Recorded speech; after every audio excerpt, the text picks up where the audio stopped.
Why does Africa need to be poor? Africa, a continent rich in resources, culture, and potential, often finds itself paradoxically labeled as poor. But why does this narrative persist?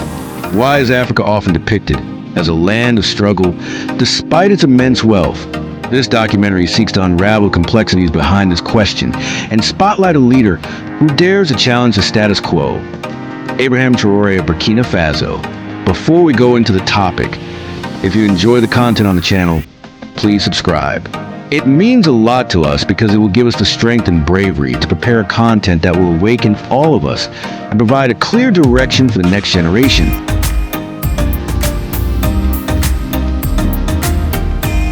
Why do you think most of the population in the world do think Africa as a poor continent? Leave your comment on the comment section.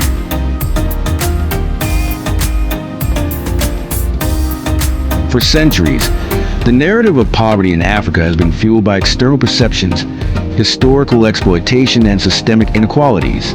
Yet, beneath the surface lies a resilience that defies the labels imposed by others.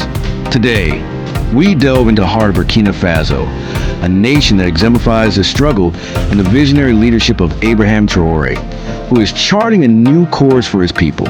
The majority of Western media outlets frequently seek to highlight news about the continent's negative aspects. It is quite difficult to find innovators who have improved the lives of their communities in the majority of mass media. And it is also difficult to witness leaders who endeavor to improve the lives of their people when the economic progress and the life condition of any nation in Africa excel. It is impossible to witness a narrative in a big mass media. What appears to be the problem for this? The portrayal of Africa as a continent in despair is not merely a reflection of reality. It is a narrative shaped by colonial history, economic exploitation, and political manipulation. For decades, foreign powers have extracted wealth from Africa, leaving behind a legacy of underdevelopment and dependency. Colonial powers established systems that prioritize extraction over development.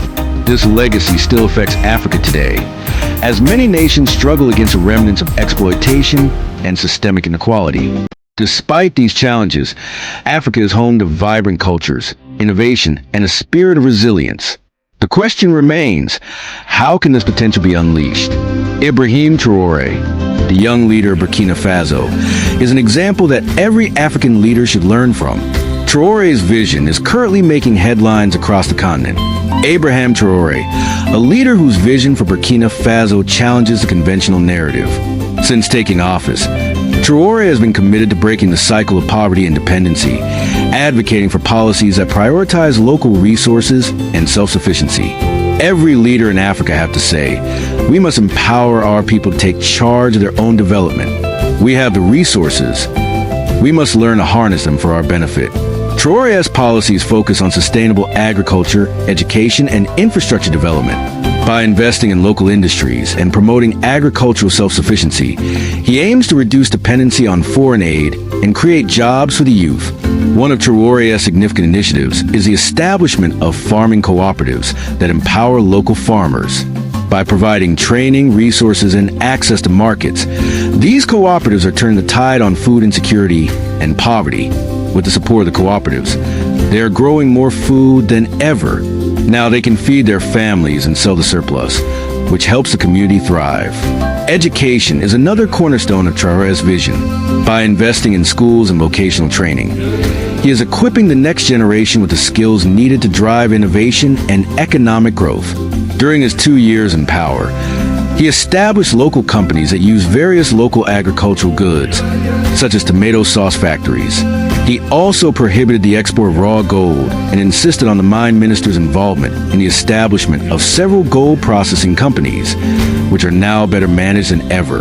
Burkina Faso is among Africa's leading gold exporters. Initially, this resource was exploited to benefit other nations that participated in the resource inappropriately. The government does effectively extract, process, and store this resource, which is then exploited for the benefit of the nation. Land ownership policy is another key intervention carried out by his government. The property is presently maintained by the government, which protects against the unauthorized invasion of huge areas of land by wealthy individuals. The community owns the property, and the majority of the corporations are also owned by the community, with ongoing backing from the government until it can function well. His government is also heavily involved in construction of homes for his people, which significantly reduces the number of people without adequate housing. His work to reduce the nation's debt is also one of the important national policies that he implemented during his presidency, allowing the country to invest what it earns on development projects without the interference of monetary institutions such as the IMF and the World Bank. However, Traoré's journey is not without obstacles. Political resistance, economic instability, and external pressures threaten to undermine his efforts. While Traoré's vision is ambitious, he faces significant challenges, both domestically and internationally. The pressure to conform to traditional aid models is strong, and breaking free from that requires bold leadership. Yet, in the face of adversity, the resilience of the Burkinabe people shines through. Communities are rallying around Traoré's vision, understanding that their future is in their hands. The story of Africa is not one of despair, but a hope, resilience, and a struggle for dignity. Leaders like Abraham Traoré remind us that the continent's fate lies in the hands of its people. By challenging the narrative of poverty, embracing self-sufficiency, and investing in the future, Africa can reclaim its story and create a prosperous tomorrow. A new Africa is rising. Join us in celebrating the spirit of Africa, where the journey toward empowerment and prosperity has only just begun.